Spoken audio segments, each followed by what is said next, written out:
Halo semuanya dan selamat datang kembali di Tanya Seputar Hukum ya. Untuk kali ini saya akan menjelaskan mengenai langkah ketika Anda menerima gugatan atau ketika gugatan tersebut tidak sesuai dengan kenyataannya, berisi hal yang mengada-ngada atau alasannya hanya mengada-ngada atau isinya fitnah juga. Ini gugatan perdata ya, seperti itu, baik di pengadilan agama atau di pengadilan negeri. Jadi ada beberapa langkah atau beberapa hal yang harus Anda lakukan.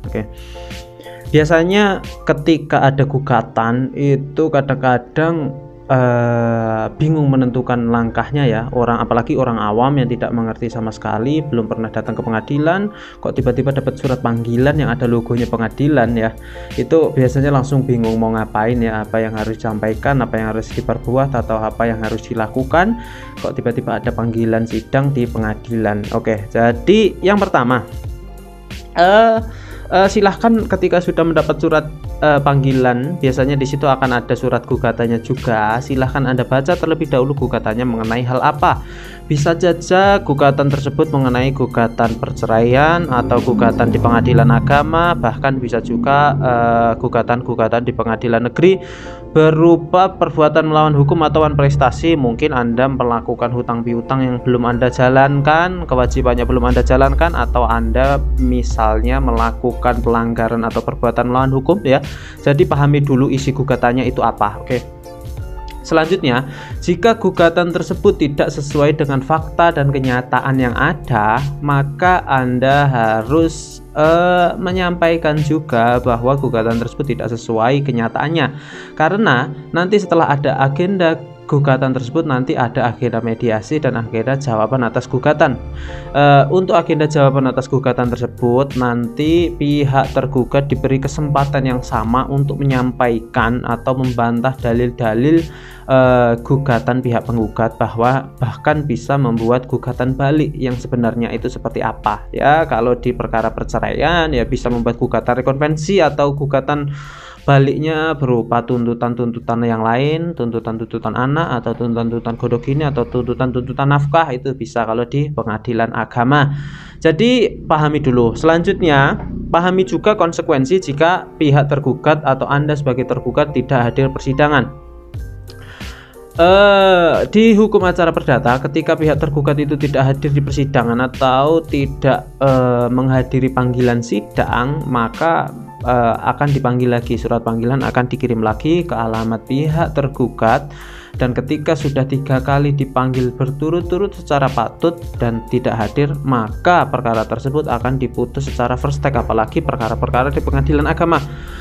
Untuk perkara-perkara yang pihak tergugatnya hanya 1, nanti bisa diputus secara first take dan pihak tergugat Anda langsung dinyatakan kalah dalam perkara tersebut atau dinyatakan tidak memberikan jawaban atau mengiyakan bahwa gugatan tersebut dianggap benar oleh majelis hakim, dan pihak tergugat yang tidak hadir pengadilan tersebut akan diberi kesempatan setelah putusan first take, yaitu 2 minggu untuk mengajukan upaya hukumnya, yaitu verset ya, boleh mengajukan perlawanannya seperti itu.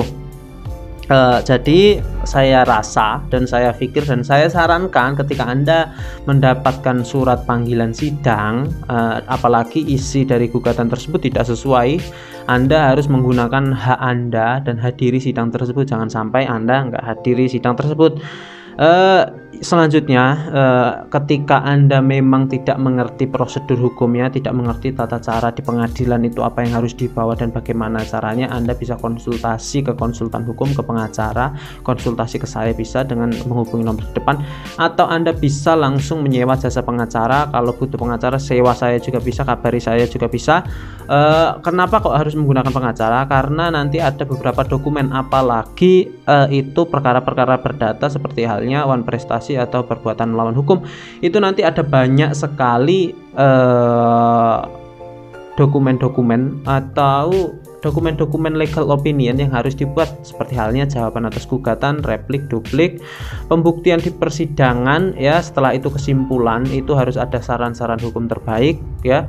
Setelah itu juga harus ada pemberkasan yang baik mengenai legal opinion tersebut. Langkah hukum terbaik juga harus ditentukan ya. Jadi silahkan Anda cari konsultan hukum terbaik atau pengacara terbaik, bisa juga menghubungi nomor di depan. Dan selanjutnya, karena di persidangan itu inti dari persidangan itu adalah pembuktian ya, pembuktian, memasuki agenda pembuktian. Nanti mulai dari sejak gugatan tersebut diperoleh atau dilayangkan kepada Anda, mulai sejak itu kumpulkan bukti-bukti yang menurut Anda mendukung nanti dalil-dalil Anda. Siapkan dulu bukti-buktinya, siapkan dulu bukti-buktinya, mulai kumpulkan bukti-buktinya, mulai kumpulkan dulu saksi-saksinya siapa, mulai dihubungi saksinya siapa, nanti mulai disiapkan saksinya siapa ya. Jadi itu tadi bagaimana tata cara untuk menghadapi persidangan, bagaimana tata cara langkah ketika Anda mendapatkan surat panggilan, dan bagaimana tata cara langkah Anda ketika memperoleh surat gugatan yang